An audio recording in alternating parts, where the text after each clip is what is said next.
ప్రియులారా, ఈనాటి సువిశేషం మనల్ని దేవాది దేవుణ్ణి ప్రేమించమని మరియు మన పొరుగు వారిని ప్రేమించమని బోధిస్తూ ఉంది.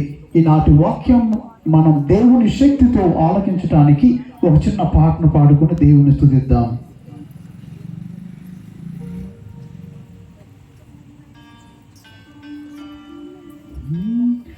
ప్రేమించేదం అధికముగా ఆరాధించు ఆశక్తితో ప్రేమించేదం అధికముగా ఆరాధించు ఆశక్తితో నిన్ను మనసుతో ఆరాధించు నిన్ను బలముతో ప్రేమించేదం నిన్ను మనసుతో ఆరాధించు నిన్ను బలముతో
ఎబినేజరే అంటే అర్థం ఏంటంట? ఎంతవరకు ఆదుకున్నావే. నిజమేనా? నిజమేనా? మన జీవితంలో ప్రియులారా, వంగి చూస్తే, లోపలికి తొంగి చూస్తే, మనం పుట్టినప్పటి నుండి ఇప్పటి వరకు దేవుడు అనేక సార్లు మన కాచి కాపాడాడు, దీవించాడు, రక్షించాడు, అనేక మేలులు చేశాడు. అందుకని ఎబినేజర్ అంటే అయ్యా ఇంతవరకు నన్ను ఆదుకున్నావే. అమ్మా, నీ దేవుడు మేలు చేశాడా ఇంకా చేయలేదా? ఏమన్నా గుర్తు వస్తుందా మైండ్లో? లేక ఒకసారి చెప్పు. Praise lord. నా బాబుకి పోయిన సంవత్సరం నవంబర్లో చెయ్యి ఇరిగిందండి. నేను తగ్గదనుకున్నాను. 2 సార్లు పోయినప్పుడు కూడా క్లారిటీ నాకు చెప్పలేదు. చెయ్యి ఇరిగింది, వెముక ఇరిగిందని చెప్పలేదు, కొంచెం చిట్లిందమ్మా అని చెప్పారు. కానీ నేను ఆ దేవుడి మీద భారం వేసి ప్రేయర్ చేసుకున్నాను. ప్రేయర్ ఆయిల్ కూడా రాశాను. నొప్పి వస్తుందమ్మా అని చెప్పాడు లాస్ట్ టైంలో. నాకు ఆ దేవుడు మేలు చేశాడు. నా బాబుకి చెయ్యి మంచిగా కట్టుకుంది. ఆ దేవునికి స్తోత్రం.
పాడారో నాకైతే తెలియదు, కానీ నన్ను చూసావే. మనం అనుకోవచ్చు నన్ను ఎవరు చూడట్లేదు. కొన్నిసార్లు ప్రియులారా, పాలు తాగే పిల్లి కళ్ళు మూసుకొని తాగేస్తా ఉండదు పాలు. నన్ను ఎవరు చూస్తారంట? మనల్ని దేవుడు చూస్తూ ఉంటాడు. కొన్నిసార్లు మీరు మీ పిల్లలు హాస్టల్లో చదువుతున్నారు అనుకోండి, ఏమంటారు?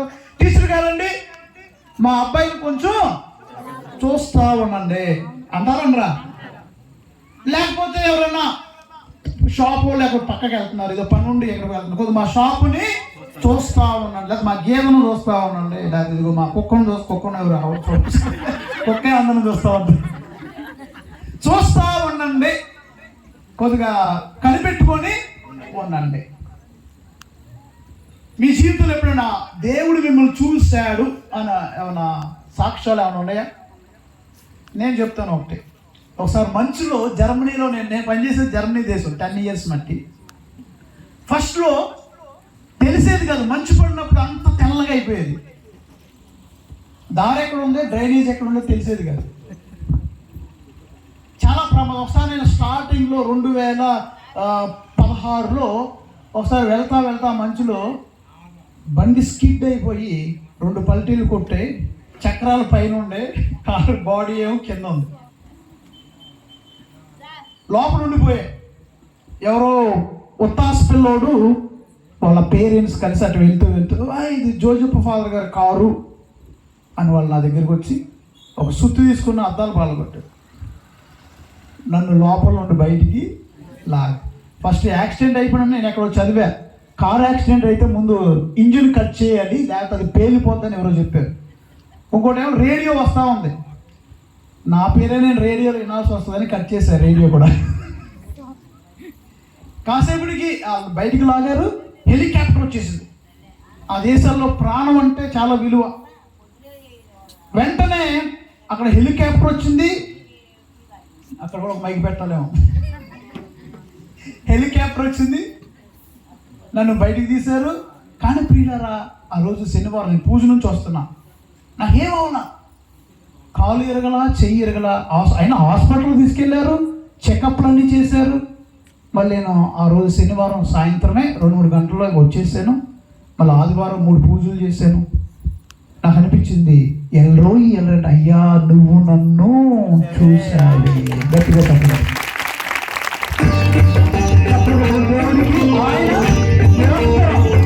మనం చూస్తాడు, నిన్ను చూస్తాడు, నిన్ను చూస్తాడు, నిన్ను మాత్రమే చూస్తుంటాడు.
స్వస్థపరిచావే.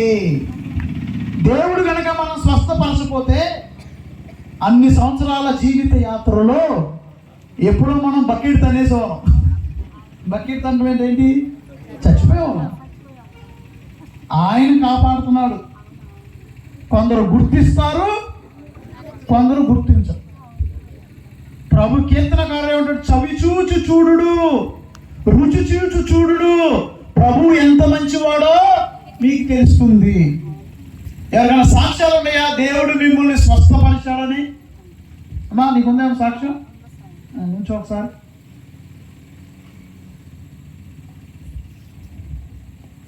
ఎప్పుడు దేవుడు స్వస్థపరిచాడు? నేను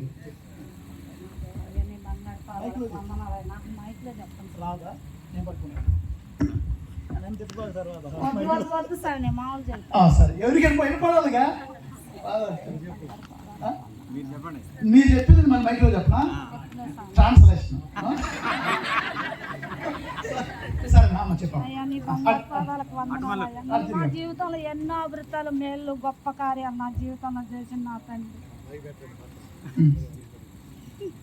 ఏది ఇచ్చినా కూడా ఆయన రుణం నేను తీర్చుకోలేను నా తండ్రికి.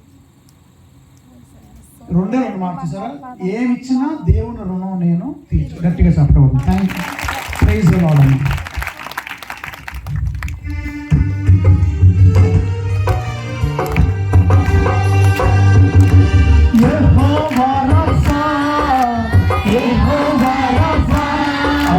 స్వస్థపరిచావే, వందనమయ్యా.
స్తోత్రం స్తోత్రం స్తోత్రం ప్రభువా. యేసువా వందనం, యేసువా స్తోత్రం, యేసువా మహిమ, యేసువా మహిమ. తండ్రి దేవా వందనం, తండ్రి దేవా వందనం, తండ్రి దేవా స్తోత్రం, తండ్రి దేవా స్తోత్రం, పరిశుద్ధాత్మ దేవా వందనం, పరిశుద్ధాత్మ దేవా వందనం, పరిశుద్ధాత్మ దేవా స్తోత్రం. పరిశుద్ధాత్మ దేవా స్తోత్రం. ప్రభునందు ప్రియులారా, మనకి పూజ తర్వాత దివ్య సప్రసాద ఆరాధన, స్వస్థత ప్రార్థన ఉంటుంది. ముందుగా వాక్యాన్ని ధ్యానం చేద్దాం ప్రియులారా. ఈరోజు మనం చదువుకున్నటువంటి మొదటి పట్టణం, నేను ఇంక వేరే వాక్యం ప్రిపేర్ అయ్యి వచ్చాను, కానీ ఈనాటి మొదటి పట్టణం చదవగానే నాకు చాలా విషయాలు దాంట్లో నా హృదయాన్ని తాకినాయి. దయచేసి అందరూ హోషేయ గ్రంథము 14వ అధ్యాయము 2వ వచనాన్ని చదువుదాం ప్రియులారా. హోషేయ గ్రంథము 14వ అధ్యాయము 2వ వచనము. మీరు ప్రభువు చెంతకు మరలి వచ్చి ఈ ప్రార్థననే మీ బలిగా సమర్పింపుడు. Praise the lord. ఏమన్నారంటే ప్రార్థననే ఎలా సమర్పించాలి? ప్రార్థననే బలిగా సమర్పించాలి. ఎద్దులు అవసరంలా, దూడలు అవసరంలా, కోడులు అవసరంలా. కొన్ని చోట్ల గాడిదలు కూడా తింటారు కదా, గాడిదలు గుర్రాలు కూడా తింటారు. అవన్నీ ఏమి వద్దు. ప్రభు అన్నారు, నువ్వు అర్పించాల్సిన బలి ఏంటన్నా? గట్టి చెప్పండి, ప్రార్థన. ప్రియులారా, ఈ ప్రార్థన క్రైస్తవునికి శ్వాస లాంటిది. ప్రార్థన లేకపోతే మన అనుదిన జీవితంలో మనం బలహీన పడతాం. అందుకనే యేసయ్య కూడా ప్రార్థన చేశాడు. వేకువజామున నిద్రలేచి ప్రార్థన చేశాడు. మార్కు శుభవార్త 1వ అధ్యాయము 35వ వచనం మీరు చూసినట్లయితే, యేసు ప్రభు వారు తెల్లవారుజామున వేకువనే నిద్రలేచి ఒక నిర్జన ప్రదేశమునకు వెళ్ళి ప్రార్థించాను. చదవండి. ఆయన వేకువజాముననే లేచి. వేకువజామున అంటే ఎన్నింటికండి? ఒక మాస్టర్ గారు చెప్తున్నారు, ఏమండి మా పిల్లలు చాలా లేటుగా లేస్తున్నారండి అని అన్నారు. కొద్దిగా చెప్పండి. వాళ్ళు అడిగమ్మా ఏంటి లేటుగా లేస్తున్నారంట? చదువుకో. తెల్లవారుజామున లేపుతున్నా ఫాదర్. ఎన్నింటికంటే 9 గంటలకు లేపుతున్నా. మైక్ తెల్లవారుజాము అంట. ఎందుకమ్మా 9 గంటలకు లేకపోతే ఏంటంటే నైట్ ఆ డాడీ చెప్పాడు, మా కూతురు సెల్ ఫోన్ పద్దాల్సి వస్తుందండి. మెసేజ్లు అంట, హౌ ఆర్ యూ అంటే ఐఎమ్ ఫైన్, లేకపోతే లైక్లు కొట్టడం ఫోన్లు. నైట్ అవుతుందంట 12:30. ప్రార్థన కాదు, ఫోను. అలసిపోతుంది మరి బిడ్డ, మరి రాత్రి అంతా లైక్లు కొట్టి మరి మెసేజ్లు పెట్టి పడుకున్నప్పటికి లేట్ అవుతుంది, లేచేపటికి 9 అవుతుంది. ఇంకేం మళ్ళీ లేదు వాళ్ళు తెల్లారు లేస్తున్నాను ఫాదర్ అని. తెల్లారు యేసు ప్రభు ఎప్పుడు లేచారు? వేకువజామున. వేకువజామున అంటే తెల్లవారుజామున లేచి ఆయన ప్రార్థన చేశాడమ్మా. మొట్టమొదటి పని ఏం చేశాడమ్మా యేసు ప్రభు? నీ పేరేంటి? సాత్విక్. యేసయ్య తెల్లవారుజామున ఏం చేశాడు? ప్రార్థన. గట్టిగా చెప్పబడుతుంది. నువ్వు చేస్తావా? కొంతమంది అసలు ప్రార్థన చేయరు. కొంతమంది, మేము క్రీస్తురాజు ఫాదర్ మీ ఇద్దరం సెమినరీలో కలిసి చదువుకున్నాం. లేంచిని ఫాదర్ దగ్గర. ఫాదర్ గారు వాళ్ళ బ్యాచ్కి లీడరు. మంచి ఫుట్బాల్ గేమ్స్ బాగా ఆడతారు, మంచి యాక్టివ్గా ఉంటారు ఫాదర్, క్రీస్తురాజు ఫాదర్. వాళ్ళ బ్యాచ్లో ఆయన లీడర్. ఆయన ఏం చేయాలంటే పొద్దున్న లేచి బెనిడి కామస్ దోమిను అందరూ ఒకేసారి బెడ్ మీద బ్రదర్ అందరూ లేచి దేవోగ్రాసియస్ అని దేవునికి స్తోత్రం. లేకపోతే వచ్చి మొహం మీద చన్నీళ్ళు మొహాలు కొట్టేవాళ్ళు రీజన్ బ్రదర్ వచ్చి. లీడర్ గారు చెప్పాలి. చెప్పగానే బ్రదర్ అందరూ ఒకేసారి ఉళ్ళుకుపడి దేవోగ్రాసియస్ అంటే మోకాలు దాన్ని వేసి చెప్పాలి. లెగంగానే నోటంకి వచ్చే మొట్టమొదటి మాట ఏంటంటే దేవునికి స్తోత్రం. ఎంతమంది ప్రియులారా మీరు లెగగానే యేసయ్యలాగా తెల్లవారుజామున లెగగానే మోకరించి సిలువ వైపు చూచి అయా నీకు వందనం అనేవాళ్ళు ఉన్నారా? చెప్తావమ్మా? చెప్తావా? రోజు చెప్తావా? God bless you. కొందరు చెప్పరు, మర్చిపోతారు. ఏమో మీరు పడుకుంటున్నారు, నోరు ఇలా తెలుసుకొని పడుకోవచ్చేమో, నోట్లో బల్లి పడింది అనుకోండి, ఏంటి పరిస్థితి? తెల్లాలి నేను ఎవరు కాపాడాడు? కాపాడాడు లేదా? మరి వందనాలు చెప్పొద్దా? విదేశాల్లో 2 ముఖ్యమైన మాటలు ఉంటాయి, జర్మనీ కానీ అమెరికా కానీ ఎక్కడైనా 2 ముఖ్యమైన ఒకటి థ్యాంక్ యూ, రెండోది ఏంటి? సారీ. ఈ 2 ఎవరికైనా, దేవుడికైనా మనుషులకైనా ఎవరికైనా, అయ్యా నీకు దేవుడికైతే వందను, ఆయన ప్రార్థన చేశాడు. ప్రియులారా చూడండి, మనందరం సెల్ ఫోన్స్ వాడుతున్నాం. ఇప్పుడు నాకు ఫోన్ కూడా ఉంది ఇక్కడ. సెల్ ఫోన్కి ఏం కావాలి? ఏం కావాలి? ఛార్జింగ్ కావాలి. కారులో ఏం పోస్తాం? డీజిల్, సరే పెట్రోల్. మీ నాన్న డీజిల్ పోతున్నాడండి. సరే, డీజిల్ కార్లు ఉన్నాయి, పెట్రోల్ కార్లు ఉన్నాయి, దాన్ని బట్టి. ఓకే, మొక్కలకి ఏం పోయాలి? సెల్ ఫోన్కి ఛార్జింగ్ పెట్టకపోతే ఏమైంది? బ్యాటరీ డెడ్, పని చేయి. కార్లకి పెట్రోల్ డీజిల్ పోయిపోతే ఏమవుతాయి? మొక్కలకి నీళ్ళు పోయిపోతే చచ్చిపోతాయి. మనకు కూడా అంతే ప్రియుల. ఆధ్యాత్మిక జీవితంలో ప్రార్థన అనేది లేకపోతే మనం ఎండిపోతాం, మనలో జీవము నశిస్తుంది. అందుకనే ఛార్జింగ్, యేసయ్య ప్రార్థన చేసుకోటాకై నిర్జన ప్రదేశమునకు వెళ్ళాడు. మనం కూడా ప్రార్థన చేయాలి పిల్ల. అందుకని ఈ హోషేయ గ్రంథంలో ఏమంటున్నారు? మీరు ప్రార్థననే ఒక బలిగా అర్పించండి. తర్వాత లైన్ చదవమ్మా, హోషేయ గ్రంథంలోనే, ప్రభు మా పాపములను మన్నింపుము, అంగీకరింపుము, అప్పుడు నేను నిన్ను అంటే నా పాపములు మన్నింపు. పాపాలు ప్రియులారా, యెషయా ప్రవక్త చాలా బాగా చెప్తాడు. 59వ అధ్యాయంలో ఏమంటాడంటే, నీ దేవుడు చెవిటివాడు కాడు, నిన్ను ఆశీర్వదించడానికి ఆయన హస్తాలు కూర్చగా లేవు. మరి సమస్య ఎక్కడ? నీకు నీ దేవునికి మధ్య పాపము అనేది ఒక అడ్డు గోడగా ఉన్నది. Praise the lord, praise the lord. ఎలా ఉందంటమ్మా? పాపం గోడ ఉందంట. పాపం ఒక గోడ. నువ్వు మొక్కగా నీళ్ళు పోతున్నావు, మధ్యలో ఒక గోడ ఉంది, గోడ అవతల మొక్క ఉంది. ఏ పేరమ్మా నీ పేరు? స్వర్ణలత గారు. గోడ పక్కన చెట్టు ఉంది, ఇక్కడ గోడ ఉంది. నువ్వు తగులు కూడా కొడతా ఉన్నావు బకెట్ నీళ్ళు. ఎందుకు? ఎక్కడ ఆగిపోతుంది? గోడగా ఆగిపోతుంది. చదవండి ఒకసారి, యెషయా గ్రంథం 59వ అధ్యాయం 1వ వచనం. ప్రభు హస్తము మిమ్ము రక్షింపలేనిదిగా కొరసగా లేదు. ఓకే, ఆయన మీ మనవిని ఆలింపలేని చెవిటోడు కూడా దేవుడు కాడు. మీ పాపములను మీకును దేవునికి నీ మధ్య అడ్డు గోడ అడ్డముగా ఉన్నది. గట్టిగా చెప్పకూడదు దేవుని వాక్యం.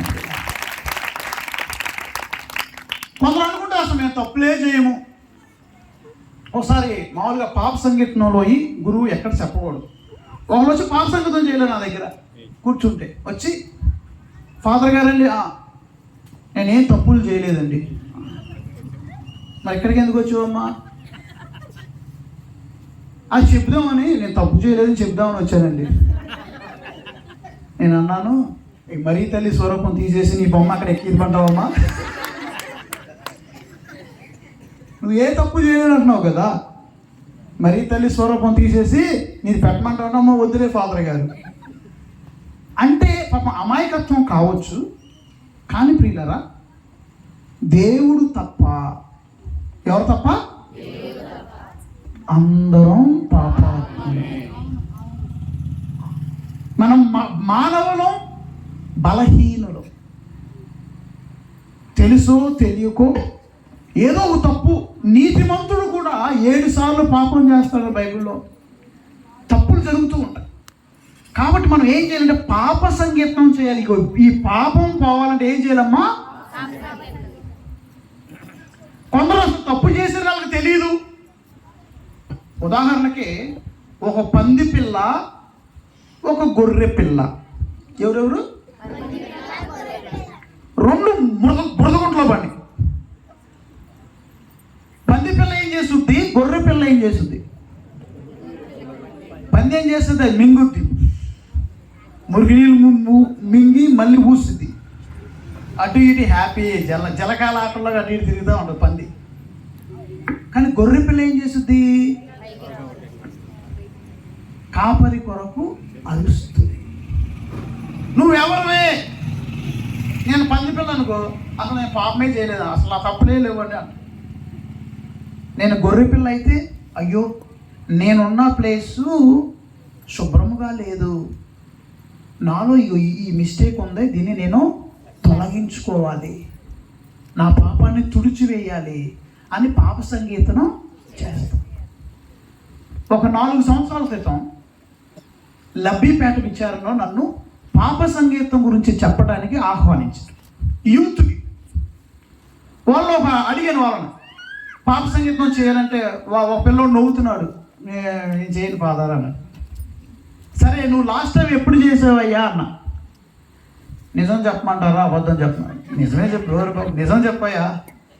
స్వామి 10 సంవత్సరాలు అవుతుంది అన్నాడు. అయినా ఫాదర్ చెప్పినవే చెప్తున్నావు, ఫాదర్ గారు కూడా ఇవే సేమ్ చెప్తున్నాడు, డిటో అన్నాడు. నేను ఏముందో దాంట్లో పాప సంగీతం, బోర్ కొడుతుంది అన్నాడు. ఏం కొడుతుందంట? మీరు చెప్పండి, మీరు మీ అభిప్రాయం మీరు చెప్పండి అన్నాడు. నేను అన్నాను, రోజుకి ఎన్నిసార్లు బ్రష్ చేస్తావు అన్నా. ఎన్నిసార్లు అమ్మా? 2 సార్లు చేస్తున్నారా? ఒకసారి చేస్తున్నారా? 2 సార్లు చేయకపోతే ఎలా పీకించుకోవాల్సిందే పళ్ళు. 2 సార్లు చేయాలి, పొద్దున్నే చేయాలి, సాయంత్రం. 2 సార్లు చేస్తున్నా ఫాదర్ అన్నాడు. నెక్స్ట్ డే చేస్తావా? నెక్స్ట్ డే కూడా చేస్తావా? మరుసటి దినం చేస్తావా? రోజు చేస్తావా? రోజు చేస్తావు. బోరు కొట్టట్లేదా? అవునా కదా? బట్టలు ఇస్త్రీ చేసుకోవట్లేదా? ఇల్లు వాకలు ఊడ్చుకోవట్లేదా? ఆయన ఏమన్నాడు? ఫాదర్ చేసిన తప్పులే మళ్ళీ చేస్తూ ఉంటున్నాను, నాకు బోరు కొడుతుంది అన్నాడు. అంటే ఇక్కడ ఇప్పుడు మనం ఈరోజు పొళ్ళు తోముతున్నాం, రేపు అవ్వ మళ్ళీ మురికి అయినా తోముతున్నాంగా. ఎందుకు? శుభ్రత, క్లెన్లీనెస్, నీట్నెస్. ఇప్పుడు పొద్దున్న స్నానం చేసి ఎండాకాలంలో 2-3 సార్లు స్నానాలు చేయాల్సి వస్తుంది, అవునా? ఇక ఈ అంగీలు వేసుకుంటే ఇక మరీ దారుణం. మేము 2-3 సార్లు ఎండల్లో విపరీతంగా చెమట, శుభ్రంగా ఉండడం కోసం స్నానం చేస్తాం. అట్లాగే నీకు శరీరం మాత్రం కాదు ప్రియులారా, ఆత్మ కూడా ఉంది. ఆత్మ కూడా శుభ్రంగా ఉండాలి, ఆరోగ్యవంతంగా ఉండాలి, అప్పుడే అది పెరుగుద్ది. మీకు ఒక ప్రశ్న అమ్మా, మీ పేరేంటమ్మా?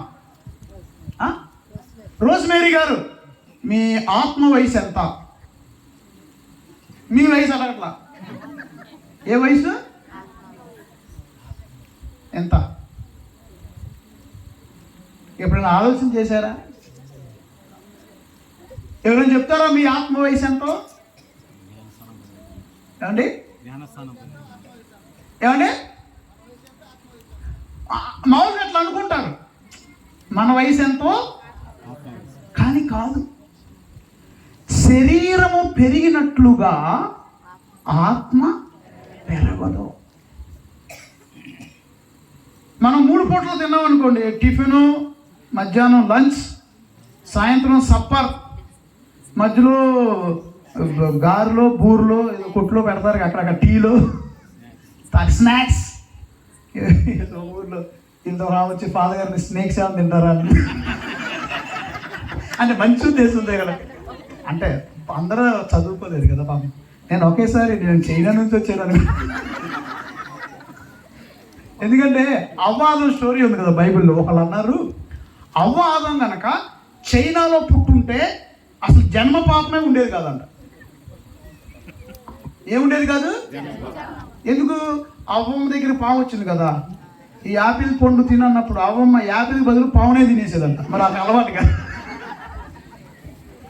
సో సో ఆ వచ్చి పాపం స్నేక్స్ తింటారా ఫాదర్ అంది. మంచి మంచి ఆవిడే పాపం తెలియదు. నేను చెప్పాలనుకున్న మాట ఏంటంటే ప్రియులారా, ఇదిగో మన శరీరం పెరిగినట్లుగా ఆత్మ, పునీత తెరేసమ్మ గారు అన్నది మాట, soul does not grow or the spiritual life does not grow like bodily life. అంటే ఆధ్యాత్మిక జీవితం శారీరక జీవితం లాగా పెరగదు. మరి ఆత్మ పెరగాలంటే ఏం చేయాలి?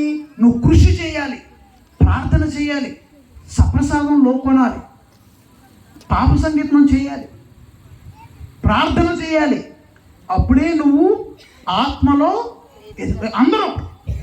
నాకు 40 సంవత్సరాలు, నా ఆత్మ 2 సంవత్సరాలు నాకు తెలియదు, లేకపోతే 3 సంవత్సరాలేమో నాకు తెలియదు. సో ఆత్మలో కూడా ఎదగాలి ప్రియులారా.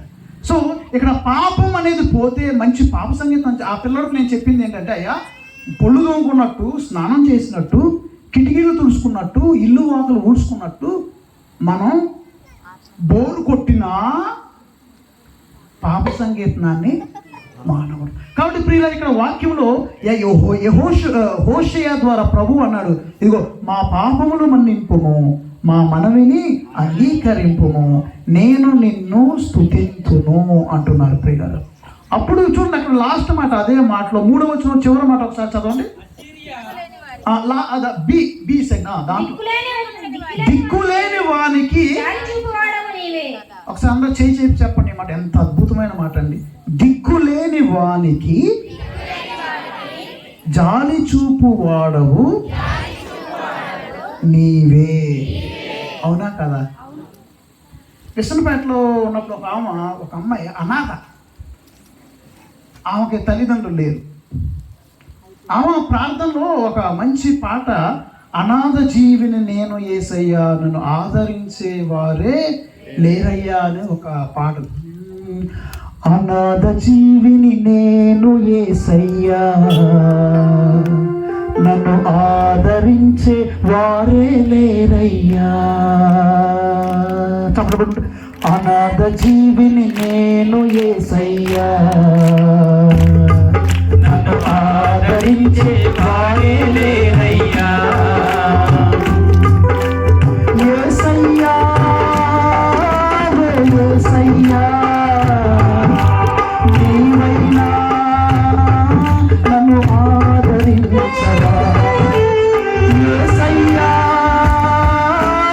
యేసయ్యా, నీవైనా నన్ను ఆదరించవా. అనాథ జీవిని నేను యేసయ్యా, నన్ను ఆదరించే వారే లేరయ్యా. మరోసారి, అనాథ జీవిని నేను యేసయ్యా, నన్ను ఆదరించే వారే లేరయ్యా. తల్లిదండ్రులు వదిలివేసిన యేసయ్య వదిలిపెట్టి దిక్కులేని వాడికి దేవుడే దిక్కు.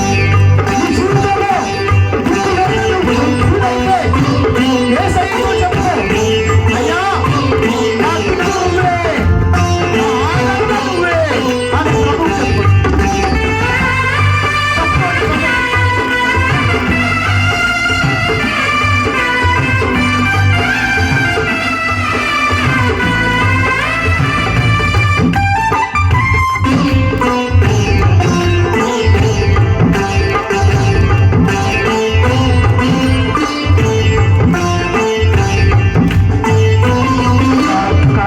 తల్లి తండ్రి నన్ను విరచి వెళ్ళినారు, ఏ తోడు లేక నేను నీ దరికి చేరినాను.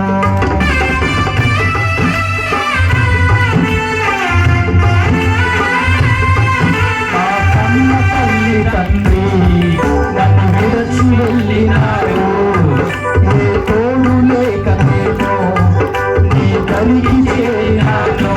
నా తండ్రి నీ ప్రేమ ఎంత గొప్పదో వర్ణింపా, నాకు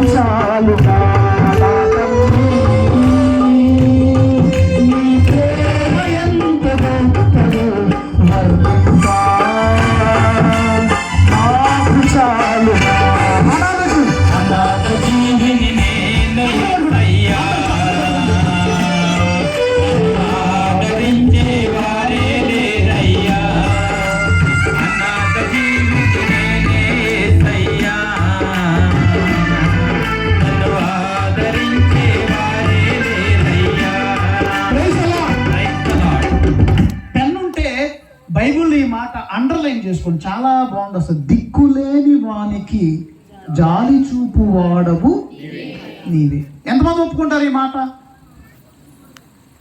మళ్ళీ చెప్పండి. దిక్కులేని వానికి జాలి చూపు వాడవు నీవే. ఒక సంఘటన జరిగింది ఏలియా జీవితంలో. ఏలియా మరి గొప్ప ప్రవక్త, అద్భుతాలు, అనేక అద్భుతాలు చేశాడండి. యేసయ్య చేసిన ప్రతి అద్భుతం, ఆల్మోస్ట్ అన్ని అద్భుతాలు, యేసయ్య చేసిన ప్రతి అద్భుతం ఏలియా చేశాడు తన జీవితం. కానీ చాలా కష్టాలు పడ్డాడు. చివరికి ఒకసారి ఏమై చూసిందంటే, ప్రాణ భయంతో మరి రాజు చంపాలనుకున్నాడు ఏలియాని.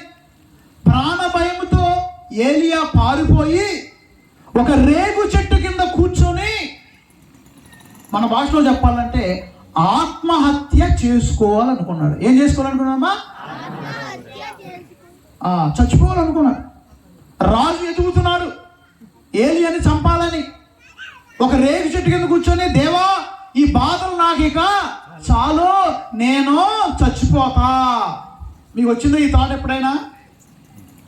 మీలో ఎవరైనా అనుకున్నారు, దేవా ఈ బాధలు నాకు ఇక చాలన్నారా? మా ఆయనతో ఏగలేకపోతున్నారన్నారా? ఏదో చిన్న చిన్న సమస్యలు వస్తూ ఉంటాయి. ఏలియాకి వచ్చిందో మీరు చూడాలంటే వాక్యం ఒకసారి రాజుల మొదటి గ్రంథము ఒకసారి చూడండి. రాజుల మొదటి గ్రంథము 19వ అధ్యాయం చూడండి. ఏలియా ఒక్క నిమిషం ఆగమ్మా, అందరూ తీసుకుంటారు. 19వ అధ్యాయము 4వ వచనం. ఇందాక మీరు చదివారు కదా, మీరు చదివారు కదా ఇందాక. చదవనటువంటి వరకు అవకాశం. తానొక్కడే అరణ్యమున ఒక రోజు ప్రయాణము సాగించెను. ఆ అడవిలో ఒక రేగు చెట్టు కింద కూర్చుండి praise the lord, praise the lord, ప్రాణాలు చచ్చిపోదాం అనుకున్నాడు. చూడండి ప్రియులారా, ఎంతమంది లేరండి పేపర్ చూస్తే ఆత్మహత్య ప్రయత్నాలు. గొప్ప గొప్ప వాళ్ళు, కోట్లలో డబ్బు ఉన్నవాళ్ళు, లక్షల్లో డబ్బు ఉన్నవాళ్ళు, ఆస్తిపాస్తులు ఉన్నవాళ్ళు జీవితంలో మనశ్శాంతి లేక ఆత్మహత్య చేసుకుంటున్నారు, ప్రయత్నాలు చేస్తున్నారు, కొంతమందిని కాపాడుతున్నారు. ఏలియా గొప్పవాడు, దేవుని అభిషేకాన్ని పొందుకున్నవాడు. మరి ఈయన అనేక రాజుల్ని ఓడించాడు. కార్మేలు కొండపై దేవుని యొక్క శక్తిని దింపి మరి బాలు దేవతను పూజించే పూజారులను అందరిని ఓడించి దేవునికి మహిమగా అన్ని అద్భుతాలు చేసిన ఏలియా చివరికి ఏమనుకుంటున్నాడండి? ఆత్మహత్య చేసుకోవాలి. ప్రియులారా, మీకు కూడా కొన్నిసార్లు మీరు ఎంత గొప్పవారైనా, ఎంత చదువుకున్నవారైనా, ఆస్తిపరులైనా, కొన్నిసార్లు జీవితంలో నిరాశ, నిస్పృహ మిమ్మల్ని వెంటాడుతూ ఉంటుంది. సైతాను మిమ్మల్ని శోధిస్తుంది. మీరు చచ్చిపోవాలనే ఆలోచనలు మీలో రేకెత్తిస్తుంది. ఇదిగో ఏలియాకి అలాగే వచ్చింది. నేను ఎందుకు చెప్తున్నానంటే, అక్కడ దిక్కులేని వానికి ఎవరమ్మా దిక్కు? ఆ స్థితిలో ఏలియా సూయిసైడ్ చేసుకోవాలి, చచ్చిపోవాలి, నా ప్రాణాలు తీసుకో దేవా. చదువు అక్కడ ఇంకా వాక్యంలో చదువు ఫర్దర్. ప్రభు ఈ బాధలు ఇక చాలు, నా ప్రాణమును తీసుకొను. Praise the lord. ఆ టైంలో దేవుడు ఏం చేశాడంటే ఆయనకి గాఢ నిద్ర ఇచ్చేసాడండి. ఆపరేషన్ ముందు డాక్టర్ ఏం చేస్తాడు? మొత్తం ఇంజక్షన్ ఇస్తారు కదా.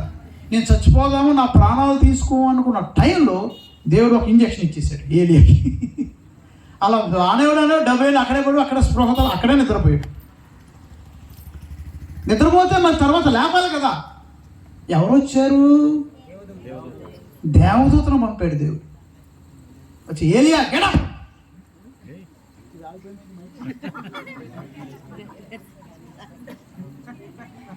ఏలియా వేసాడు, సౌండ్ ఆగిపోయింది.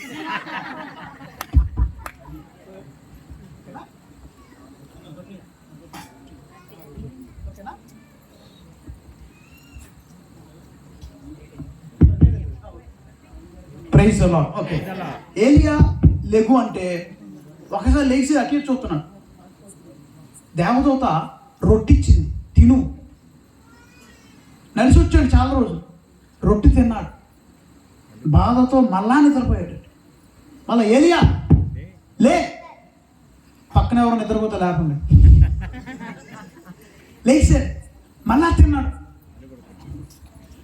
అలా అనేక సార్లు జరిగిన తర్వాత దేవదూత మళ్ళా బలపరిచి తనని, నువ్వు జీవితంలో దేవుడు పిలిచిందో చచ్చిపోవటం కాదు ప్రియులారా, దేవుడు నీకు ఒక ప్రణాళిక పెట్టాడు, దేవుడు నీకు ఒక ఆలోచన పెట్టాడు.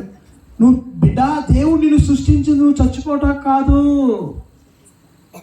ఆయన నిన్ను సృష్టించింది నువ్వు చచ్చిపోవటం కాదు. దేవుడికి నీతో పని ఉంది. ఒక తల్లిగా నీకు ఒక బాధ్యత ఇచ్చాడు, ఒక తండ్రికి ఒక బాధ్యత ఇచ్చి, నువ్వు చచ్చిపోకూడదు. సో ఇక్కడ దిక్కులేని వానికి దేవుడే దిక్కని ఎందుకన్నారంటే ఏలియాని దేవుడు అలా కాపాడాడు ప్రియుల. తర్వాత సరే పశ్చాత్తాపడితే తర్వాత అంతా కూడా దేవుని దీవెన అని ఉంది. ఏమనుంది తర్వాత మీరు ఇంటికాడ చదవండి. యెహోషువ 14వ అధ్యాయంలో మనం కనుక పశ్చాత్తాపడితే మన జీవితాలు ఎలా ఉంటాయి అంటే చూడండి, ప్రభు 4 నుంచి చదివితే ప్రభు ఇట్లు చెప్పుచున్నాడు ఏమని, నేను నా ప్రజల ద్రోహ బుద్ధిని కుదుర్తును, నిండు హృదయముతో వారిని ప్రేమింతును, వారిపై ఇక కోపింపును. తర్వాత అన్నాడు, ఎండిన నేలపై కురియు మంచు వలె నేను ఇశ్రాయేలును ఆదరిస్తాను. Praise the lord. నువ్వు పశ్చాత్తాపడితే దేవుడు నేను ఏం చేస్తాడంట, ఆదరిస్తాడంట. ఎలా? ఎండిన నేలపై మంచు వలె. తర్వాత వారు మనం చదివితే తర్వాత నేను ఇశ్రాయేలును ఆదరిస్తాను, అక్కడ బాగానే ఉంది. వారు పువ్వుల వలె వికసింతురు. ఎవరో? మనందరం నిజంగా దేవుణ్ణి నమ్ముకొని ప్రార్థన చేసి పశ్చాత్తాపడితే మనం పువ్వుల వలె వికసిస్తాం. వారికి క్రొత్త చిగుళ్ళు పుట్టగా ఒలీవు చెట్ల వలె సుందరముగా అలరారుదురు. తర్వాత 7వ వచనం, ఆ జనులు మరలా నా నీడన బ్రతుకుదురు, పొలములో పంటలు పండించుకుందురు, వారు ద్రాక్ష తోట వలె ఫలింతురు. Praise the lord, praise the lord. మనం జీవితం మార్చుకుంటే దేవుడు మనల్ని ఆశీర్వదిస్తాడు ప్రియులారా. సువిశేషం ఏం చదివాం? సరే, ప్రేమ గురించి చదివాం. దేని గురించి చదివాం? ప్రేమ. దేవుని ప్రేమ, సోదర ప్రేమ. ఈ రోజుల్లో ప్రేమ అన్న మాట కంటే విపరీతంగా వాడే మాట మరొక మాట లేదండి. ప్రతి ఒక్కడు ఐ లవ్ యూ, నిన్ను ప్రేమిస్తున్నా. అవునా కదా? Most used and abused word in the world is love. ఏం జరిగిందంటే, 2 వ్యక్తులు పడవలో వెళ్తున్నారండి, 2 ఫ్రెండ్స్, 2 పడవలో వెళ్తున్నారు. అరగంట ప్రయాణం, బాగా మాట్లాడుకున్నారు, జోకులు వేసుకున్నారు, ప్రార్థన చేసుకున్నారు. చివరికి తినే టైం వచ్చింది. ఒక ఆయనే ఒక 5-6 పునుగులు తెచ్చుకున్నాడు. తినే టైం వచ్చేవాడికి ఇటు తిరిగాడు. తిని పునుగులు చట్నీ నంచుకొని స్లోగా తిన్నాడు. అవతల అనుకుంటే నాకు పునుగిస్తాడే ఇప్పుడు ఫ్రెండ్గా అని చూస్తూ ఉన్నారు. ఒక్క పునుగు కూడా ఎవడే, 1 తినేసాడు, 2 తినేసి అది చూసి ఆగగా, నీ వలే నీ పొరుగు వారిని ప్రేమింపుము అను కనీసం వాక్యంతో అన్నా కలుగుతాడేమని. మరి తపస్కాలం కదా, వాక్యం అన్నా వింటాడు ఈడని. ఇది ఎట్టో పెట్టే టైం లేడు, పెట్టేటట్టు కనబడట్లేదు. 10 ఆజ్ఞలైనా చెప్తే బుర్ర ట్యూబ్లైట్ వెలిగి ఏమన్నా ఇదిగో పునుగు తిను అంటాడేమని. నీ వలే నీ పొరుగు వారిని ప్రేమ. ఆడేంత తక్కువ, ఆడికి బైబిల్ బాగా తెలుసు. అటు చూసి పరుల సొమ్మును ఆశించుగా. 2 ఎక్స్పర్ట్సే దేంట్లో, ధర్మశాస్త్రంలో. ప్రేమ మళ్ళేంటి, అరగంట మాట్లాడారు. ఎందుకు సోది? జీవితంలో కూడా ఉండాలా లేదా? మరి మదర్ తెరీసా ఒకే ఒక మాట మొత్తం, ప్రార్థించే పెదవుల కన్నా ప్రార్థన ఒకటే కదా సార్. ప్రార్థన ఒకటే కదా. ప్రార్థనతో పాటు ప్రియులారా మంచి జీవితం ఉండాలి. అవునా కదా? ఒకటి దేవుని కృప, 2వది మనం మంచి జీవితం కష్టపడి. ఒక చప్పట్లు ఎలా కొడతారు? కొట్టండి ఒకసారి. ఎన్ని చేతులు కావాలి? 1 దేవుని హస్తం, దేవుని దీవెన. 2వది నీ కష్టార్జితం, లేకపోతే నీ యొక్క మంచి జీవితం. 2 కావాలి. అప్పుడే అది ప్రార్థన చేస్తున్నావు. మరి నువ్వు జీవితం బాగాలేదనుకో, బ్లెస్సింగ్స్ వస్తాయా? కొంతమంది ఏమో కష్టపడతారు, బాగా కష్టపడతారు, కానీ దేవుని కృప కొరకు ఉండరు. నేను తమిళనాడులో బ్రదర్గా పనిచేసే టైంలో ఒక ఆమె 9వ క్లాస్లో రోజు గుడికి వచ్చేది. 10th క్లాస్ తర్వాత గుడికే రావట్లా. ఏం అమ్మా ఏంటి మీ కూతురు గుడికి రావట్లా? 10th క్లాస్గా ఫాదర్ బ్రదర్ చదువుకోవాలి. ఏంటమ్మా వారంలో ఒక రోజేగా, ఒక గంటే కదా. పబ్లిక్ పరీక్షలు బ్రదర్, కష్టపడి చదవాలి. మా అమ్మాయి రాదు, సంవత్సరం అంతా రాలా, నెక్స్ట్ ఇయర్ కూడా రాట్లా. నేను అన్నాను, ఈ అమ్మాయి ఏంటమ్మా మరి 10వ క్లాస్ అయిపోయింది, మీ అమ్మాయి బయటికి రావట్లేదు. 2 సబ్జెక్టులు ఫెయిల్ అయ్యిందిలేండి. అరే గుడికి కూడా మానేశారు కమ్మా. అమ్మాయి ఫిజిక్స్ మ్యాథమెటిక్స్ పోయినాయండి. ఎందుకు పోయినాయి? 2 కష్టపడిందేమో, ఎవరికి తెలుసు. ఒక నెంబర్ రాయిపోయి ఇంకో నెంబర్ రాసిందేమో. 2 కావాలి. శిష్యులు రాత్రంతా కష్టపడ్డారు, ఒక్క చేపైనా దొరికిందా? యేసయ్య అడుగు పెట్టినప్పుడు వాళ్ళ పిగులునన్నీ 2 ఉండాలి. ఇక్కడ చూడు, ఇక్కడ హోషియా గ్రంథంలో ఫస్ట్ పార్ట్ ఏమో నీ పాపాన్ని తొలగించుకో, అడ్డుగోడగా ఉంది, నీ తప్పుడు నేను దీవిస్తా, నువ్వు మంచులాగా వర్షంలాగా నేను దీవిస్తా, నువ్వు పుష్పాల వల్లే వికసిస్తావు, పంటలు పండుతాయని దేవుడు అంటూ ఉన్నాడు. కాబట్టి ప్రేమ అంటే మన జీవితంలో కూడా ఈ ప్రేమ అనేది ఉండాలి. యేసు ప్రభు ఎన్ని ఆజ్ఞలు ఇచ్చారు? దేవాతి దేవుడు ఎన్ని ఆజ్ఞలు ఇచ్చామో 10 ఆజ్ఞలు ఇచ్చాడు. 10 ఆజ్ఞలు ఎన్ని ఆజ్ఞలు చేశారు? 2 ఆజ్ఞలు. కానీ యేసయ్య ఈ 2 ఆజ్ఞలు ఒకే ఆజ్ఞ చేశాడు. నేను మిమ్ము ప్రేమించినట్లుగా మీరును ఏంటి మరి చెప్పండి. నేను మిమ్ము చెప్పండి తర్వాత. నేను మిమ్ము ప్రేమించినట్లుగా మీరును ఒకరినొకరు ప్రేమించుకొనుడు. మనం ఎట్లా ప్రేమించుకుంటున్నామో దీంట్లో కూడా కరెక్ట్గా అర్థం చేసుకోవాలి. కొంతమంది ఇంటికి వెళ్తే పచ్చిపులుసే చుట్టాలకు కూడా. ఏంటండి అంటే నేను మాంసం మానేశానండి. మామూలు రోజులు, తపస్కాలంలో కాదు, వేరే రోజు మళ్ళీ ఆమ్లెట్ కూడా. ఏంటంటే నేను గుడ్డు మానేశానండి. అంటే నేను నాకే లేదుగా మీకేం పెట్టనండి. అందుకే యేసుప్రభు అన్నాడు, నిన్ను నువ్వు ప్రేమించుకున్నట్లు కాదురా బాబు, నేను మేము ఎగ్జాంపుల్ ఆయన, నువ్వు కాదు. నిన్ను నువ్వు అంటే మన వాళ్ళు జిత్తులు మారోళ్ళు ఉంటారు కదా, మేమే మానేసామని మీకేం పెట్టమంటారు, మేమే తింటలేదు.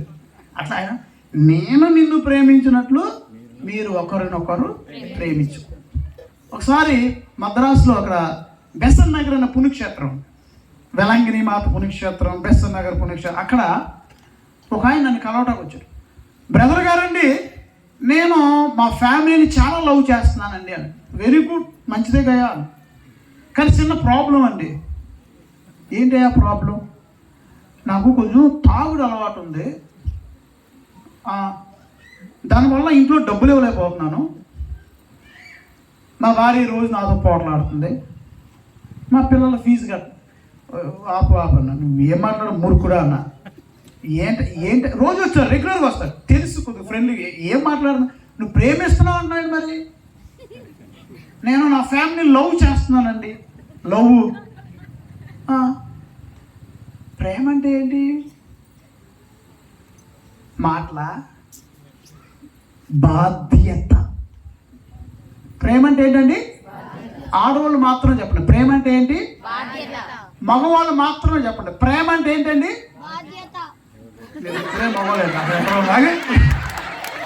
ఏమంటే అక్కడ రండి. ప్రేమ అంటే ఏంటి సార్? బాధ్యత. అది కానీ పిల్లలు, ఈ ఇద్దరు పిల్లలు గట్టిగా చెప్పడం కూడా బాధ్యత. నేను ప్రేమిస్తున్నాను అంటాం కాదు, ప్రేమించి ఏం చేస్తున్నావు? తిని తాగి తిరిగితే అది ప్రేమ. ఒక్కసారి నా భార్య మీద చేయలేదు ఫాదర్, వెరీ గుడ్. మరి ఫుడ్ పెడుతున్నావా? ఫుడ్ కూడా పెట్టాలి కదా, ఫీజులు కట్టాలా? బాధ్యత ఏది? ప్రేమ అంటే రెస్పాన్సిబిలిటీ, బాధ్యత. నీకు 600 రోజుకి కూలి అనుకోండి, నువ్వు ఒక బీరు 2 బీర్లు కొట్టేస్తే 500 పెట్టుకొని నువ్వు తాగేసి వస్తే ఆ 100 రూపాయలు ఎవరికి పెడతావు? బాధ్యత. ప్రేమ అంటే బాధ్యత, ప్రేమ అంటే త్యాగం, ప్రేమ అంటే టైం ఇవ్వటం, ప్రేమ అంటే గౌరవించడం. కాబట్టి ప్రియులారా, తర్వాత దివ్య సప్రసార ఆరాధన ఉంది కాబట్టి మొదటి పట్టణంలో హోషేయ గ్రంథం ద్వారా ఇదిగో దేవుడు మనల్ని దిక్కు లేని వారికి ఆయనే దిక్కు దేవుడు, ఆయన మన పాపాలను క్షమిస్తాను అంటున్నాడు. మనకి ఇగో మంచు వలె వర్షము వలె ఆయన దీవెనలు మన మీద దిగొస్తాయి, పంటల వలె మనం పండుతాం, పుష్పాల వలె వికసిస్తాం. సువిశేషంలో ప్రేమ అంటే బాధ్యత కలిగి ఉండండి. ఇగో ప్రేమ అంటే మాటలే కాదు, చేతల్లో. మదర్ తెరీసా చెప్పినట్లుగా ప్రార్థించే పెదవుల కన్నా సహాయం చేసే చేతులు కూడా మనం దేవుడు అంటున్నాడు. కాబట్టి ఈ వాక్యాన్ని దేవుడు దీవించును గాక. ఇప్పుడు అందరం మనం అర్పణ గీతం పాడుకుందాం. తర్వాత దివ్య సప్రసాద ఆరాధనలో